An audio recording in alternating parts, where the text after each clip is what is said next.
తల్లి తండ్రి కుమారుడు. ఆ కుమారుని బాగా చదివించారు. చదివించిన తర్వాత వివాహం చేశారు. జాబ్ వచ్చింది, బాగా మంచిగా సెటిల్ అయ్యారు. అయిన తర్వాత వాళ్ళు సిటీలో ఉంటున్నారు, వీళ్ళేమో పల్లెటూరులో ఉంటున్నారు. ఇప్పుడు వాళ్ళకేమో వివాహం అయిన తర్వాత వాళ్ళు మధ్య వయసుకు వచ్చి తర్వాత ఇదిగా ఉంటారు.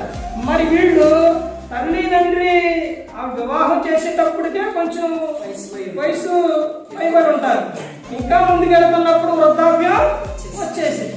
అలా వచ్చినప్పుడు ఆ తండ్రి ఆ కొడుక్కి ఫోన్ చేసేది, నాయనా మరి వృద్ధాప్యానికి వచ్చాము, చేసుకోలేకపోతున్నాం అని అన్నప్పుడు ఆ కొడుకు ఆ భార్యతో మాట్లాడుతాడు.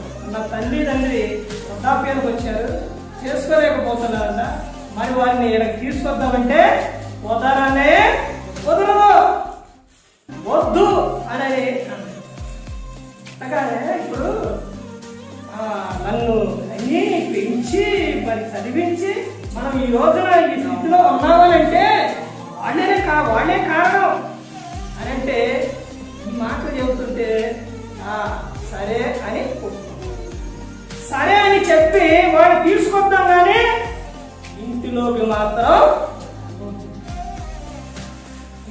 మాత్రం వద్దని కండిషన్ పెట్టి వారిని తీసుకొచ్చి బయట వీళ్ళేమో లోపలేమో ఏమంటారు పంచపర్వ అంటారు.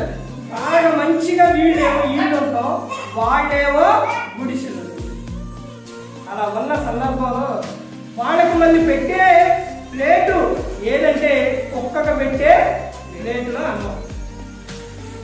అలా చూస్తూ ఉన్నారు.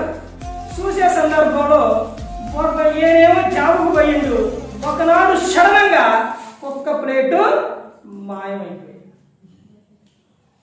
మాయమైపోయేసరికి ఆ కోడలేమో పెడదామని పోయేసరికి ప్లేటు లేదు.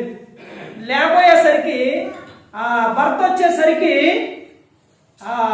ఏమని చెప్పిందంటే పరుగున వెళ్ళి ఏవండి వాళ్ళకు భోజనం పెట్టి ఆ ప్లేటు లేదు అని చెప్పేసరికి ఇంకా చెప్పేసరికి ఆ మూర్ఖుడు ఏం చేసిందంటే పరుగున తన తండ్రిని తల్లిని కొట్టానికి కర్ర తీసుకొని వెళ్ళేసరికి వెంటనే ఆ కుమారుడు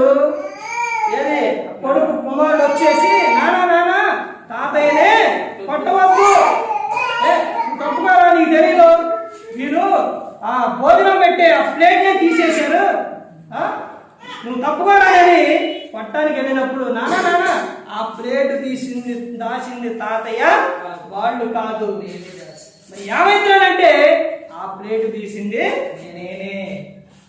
నువ్వెందుకు తీసేవరానంటే ఇప్పుడు తాతయ్యనే నాయనమ్మ నువ్వు మీరు ఎలాగైతే చూస్తున్నారో రేపు కూడా నేను అలాగే చూడతాను, అందుకే దాచానంటే ఈ మాట నిన్న తల్లి ఏంటిరా అని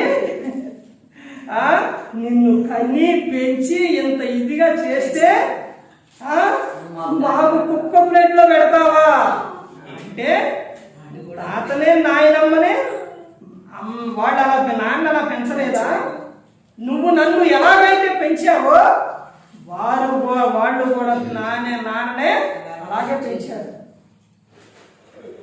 పెంచారు. రేపు పొద్దున పెద్ద బాగా చెప్పారు ఏంటంటే ఈ లోక్సభలో ఈ సామెత తాత తాగిన వచ్చే తలాపునే ఉంటుంది అని కుమారుడు ఏం చెప్పిండు, రేపు ఇందులోనే మీకు పెట్టేది. నానా ఒకటి గుర్తుపెట్టుకో, కర్ర మాత్రం పారేయద్దు, ఎందుకంటే ఇప్పుడు నుంచే నేను ట్రై చేస్తా.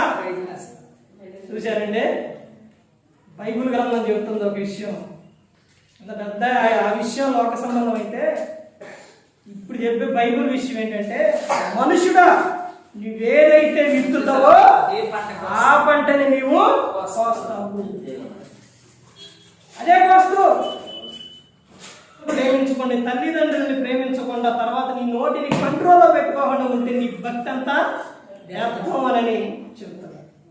అది ప్రతి ఒక్కరు కూడా ఏ ఒక్కరు కూడా నశించి నరకానికి వెళ్ళిపోకూడదు. యేసుక్రీస్తు ప్రభువు ఈ లోకానికి వచ్చి మనందరి కోసం స్థితిలో తన ప్రాణాన్ని పెట్టాడు.